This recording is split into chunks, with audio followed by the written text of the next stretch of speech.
Lou and Steve have been having fun drawing, and they are excited to grab a pencil and paper and draw along. So I have to get lots and lots of paper, crayons, and pencils because I will be doing a lot of drawing. At first, they drew circles, and Blue drew her ball, and Steve drew circle monster head. They play a game of Blue's Clues to figure out what Blue wants to draw a picture of. Steve saw the paw print was made up of circles and drew one and erased both of them. Steve gets his notebook from side table drawer. He gives him a picture of a present on yellow paper. After the demo song, how to play Blue's Clues, Steve took off and was about to look for clues when I tell him he dropped an item on the floor. The item he dropped was his notebook, so he picks it up. Once he does that, I discover that the first clue, while Steve explains the notebook is for drawing clues, he is instantly distracted by me. Then he quickly looks down to reveal that he's holding a clue and immediately tells me that he will need his notebook.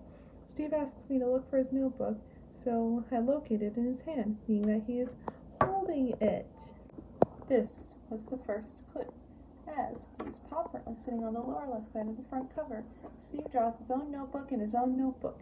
After the first clue, Steve did not get enough info to figure out the answer, so they get back to draw all sorts of neat things and meet Marky, a black marker who has us play a game in which he tries to figure out who he is drawing. They drew mailbox, shovel, and Blue. They look outside the window for something new to draw, and then share their drawing with Steve, and he shares his with them. There's a picture of a bird in a nest. In the kitchen, Steve finds the second clue on green stripes, located on the fridge. Steve draws the green stripes in his notebook. He starts with a light green crayon and then a dark green crayon. Steve had 2 clues, but needed to find the third clue, and it was mail time.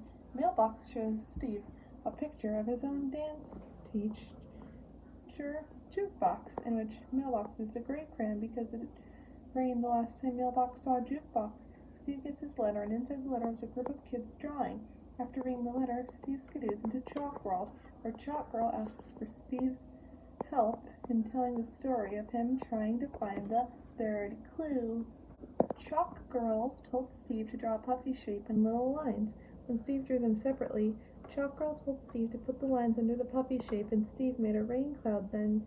Chalk Girl told Steve to draw a big triangle, a big square, and a little standing up rectangle, and when he drew them separately too, Chalk Girl told Steve to put the triangle and the rectangle on top and inside the square, and Steve made a house. As Chalk Girl narrates the story, Steve has to get inside a house during a rainy day. Then the Chalk Girls told Steve to draw a sideways oval and 8 curved lines. When he drew them separately as well, Chalk Girl told Steve another hint and told him to put the 8 lines on both sides of the oval, and then he made a spider that comes to greet Steve, which concludes the story. Steve finally finds the third clue, a person. Steve draws the third clue and skidoos back home and went over to the thinking chair to put all 3 clues together. The first clue is a notebook, the second clue green stripes, and the third clue is a person. Blue wanted to draw a picture of Steve. Steve was the answer to Blue's Clues. Steve was ready to be drawn. He had to pose just right, and Marky and Chalk Girl arrived to draw him too. Steve had to sing the So Long song and had to move a little bit. The others told him, "Don't move," and "Hold still."